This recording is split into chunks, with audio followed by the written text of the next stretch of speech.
Hello student, कैसे हैं? तो आज हम लोग जो है द्विघात समीकरण में जो है द्विघात समीकरण बनाना सीखेंगे और इसके मूलों का योगफल और गुणनफल कैसे ज्ञात किया जाता है ये देखेंगे।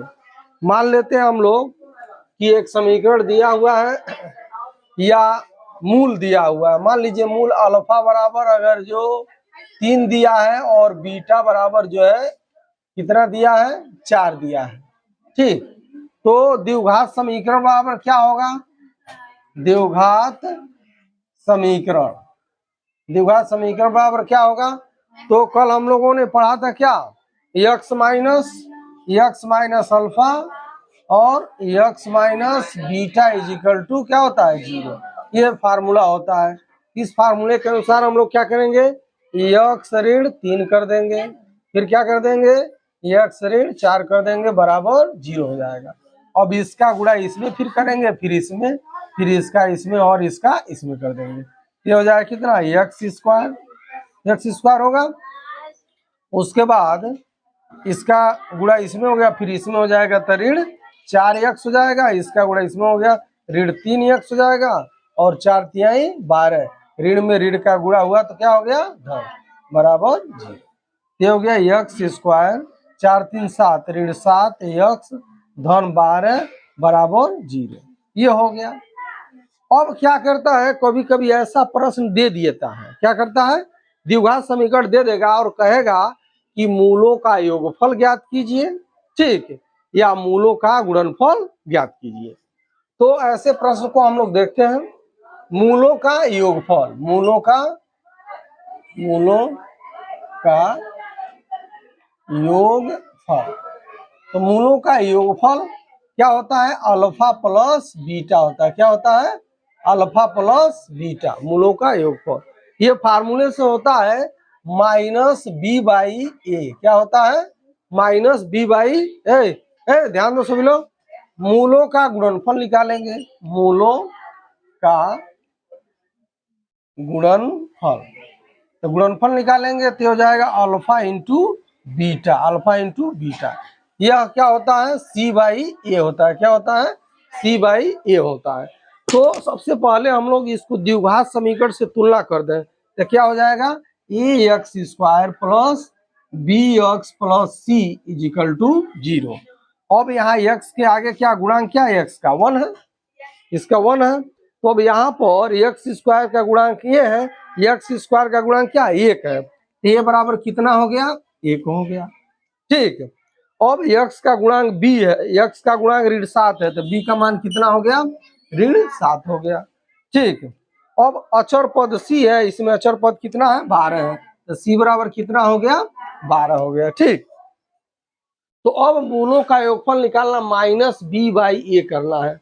हाँ, b का मान कितना है, 7 है। तो यह फार्मूले से पहले ही ऋण है और यह ऋण है, ऋण 7 अब बटे 1 है। ये का मान कितना है, 1 है। ठीक, तो ये हो जाएगा, इस माइनस से इसमें गुणा होगा तो प्लस हो जाएगा, 7 बटे 1 या 7 ही लिख सकते हैं इसको। ठीक, उसके बाद क्या हो जाएगा, मूलों का गुणनफल। तो मूलों का गुणनफल क्या होता है, सी बाई ये होता है। तो सी का मान कितना है, 12। ये हो जाएगा 12 अब बटे ए का मान 1 बराबर 12। ऐसा हुआ। तो मूलों का योगफल हम लोगों ने निकाला तो 7 हुआ, मूलों का गुणनफल हम लोगों ने किया तो कितना हुआ, 12 हुआ। अब इसमें देखिए यहाँ पर मूल है कि नहीं है, एक मूल जो है अल्फा बराबर 3 है और बीटा बराबर 4 है।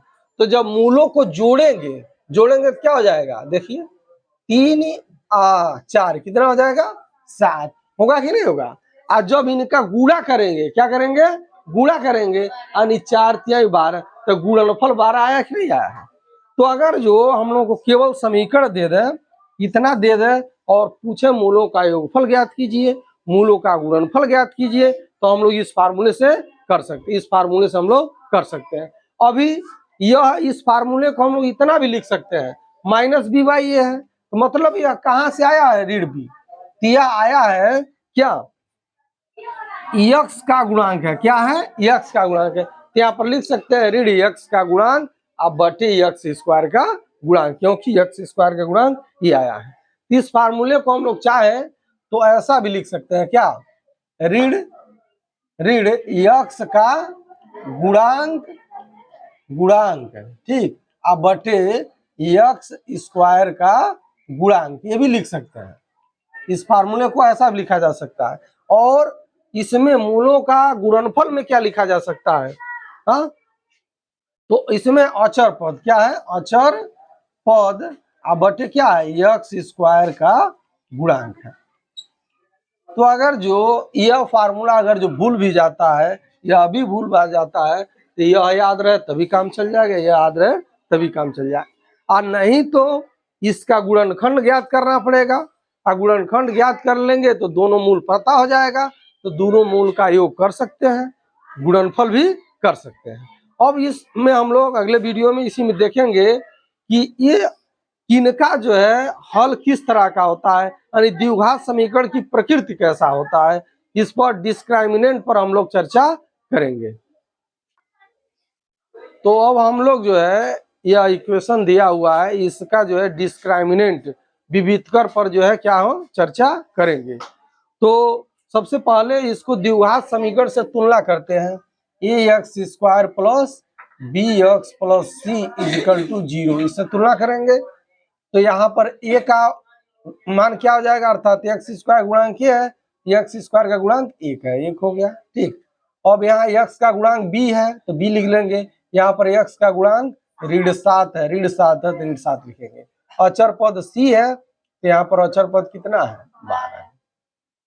अब हम लोग जो है इसकी प्रकृति जो है ज्ञात करेंगे,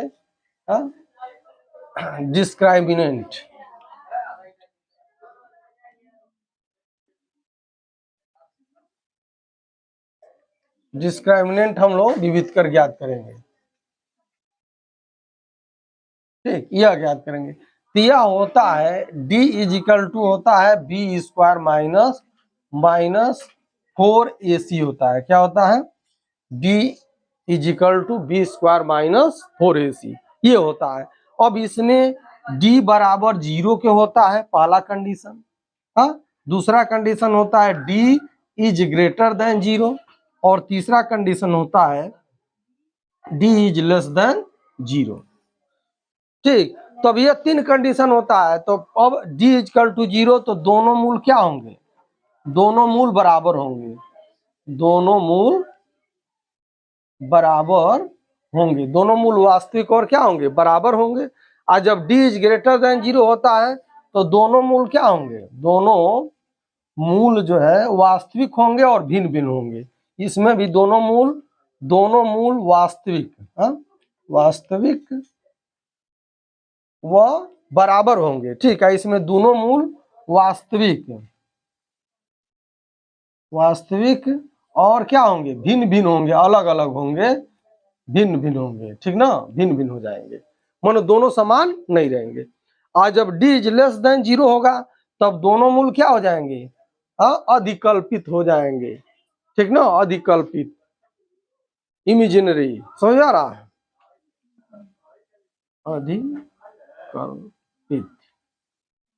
अधिकल्पित हो जाएंगे, ठीक।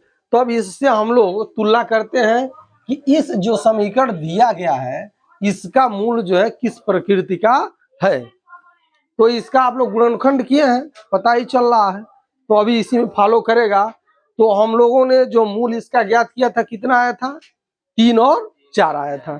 तो दोनों मूल क्या है, वास्तविक हैं और भिन्न भिन्न है, अलग अलग है, दोनों बराबर नहीं है।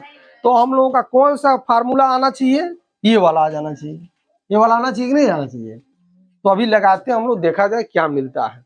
ये हो जाएगा बी स्क्वायर माइनस 4ac इसमें रख दिया जाए तो b का मान क्या है, ऋण 7 है, इसका क्या करेंगे, स्क्वायर कर देंगे, ठीक है। अब माइनस ये हो गया 4 इंटू ए का मान कितना है, 1 है, और सी का मान कितना है, 12 है। अब देखते हैं यह डी का कैसा वैल्यू हम लोगों को प्राप्त होता है। 7 7 कितना हो गया, 49, और 12 चौक कितना हो गया, 48, 49 में से 48 गया, 1 हो जाएगा।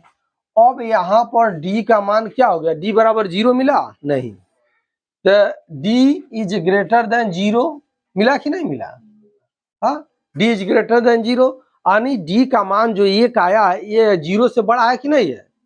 जो डी का मान 1 हम लोग को प्राप्त हुआ है यह 0 से बड़ा है, इसलिए डी इज ग्रेटर देन लिखा गया है। और जब 0 से बड़ा है तो यह देखिए हम लोग क्या कहें, जब डी इज ग्रेटर देन 0 तो दोनों मूल क्या होंगे?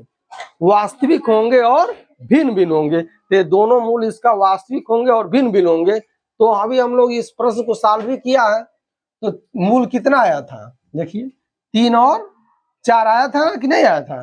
तो दोनों मूल वास्तविक हैं और भिन्न भिन्न हैं। ठीक, अगर जो हम लोग यहाँ से ऐसे सरल करते हैं और डी का मान क्या हो जाए? 0 प्राप्त हो जाए। जब 0 प्राप्त होगा तो दोनों मूल क्या हो जाएंगे? वास्तविक होंगे और बराबर होंगे। दोनों मूल क्या होंगे? वास्तविक होंगे और बराबर होंगे। ठीक।